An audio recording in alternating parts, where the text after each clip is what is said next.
Bonjour, à nouveau Jérémy Matra. Donc on se retrouve à proximité donc, de ce monument historique. Voilà, ce que je souhaitais partager avec vous encore cette semaine, c'est les modalités de déblocage des fonds.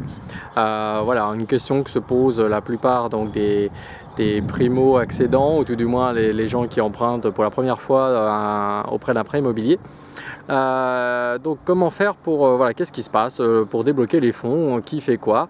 Donc lorsque le prêt finance un appartement ou une maison, il faut savoir que c'est la banque, ou tout du moins votre prêteur, la banque qui fait le virement directement au notaire, le jour ou quelques jours avant la signature de l'acte de vente définitif.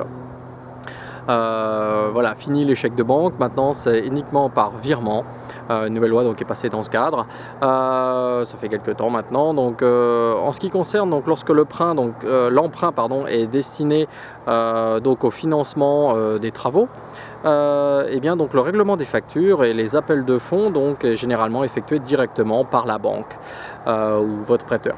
Donc lorsque l'emprunt est destiné à l'achat d'un bien vendu en état futur d'achèvement, c'est-à-dire en VFA, en neuf, le règlement a lieu sur appel de fonds du promoteur en fonction de l'avancement des travaux.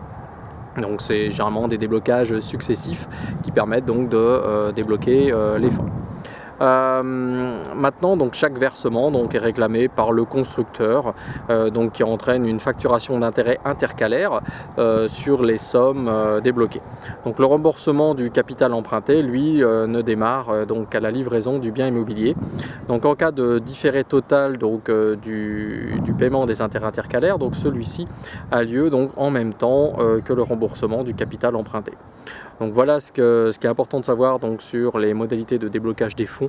Ce sont les principaux déblocages de fonds de prêt immobilier. Voilà ce que vous devez savoir, c'est vraiment les bases.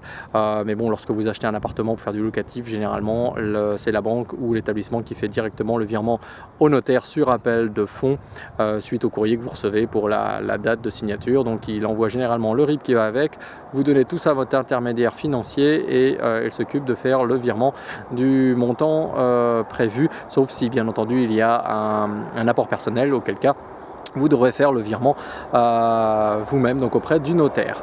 Voilà ce que je souhaitais partager avec vous aujourd'hui et je vous dis à très bientôt pour la suite du monument historique. À bientôt, au revoir.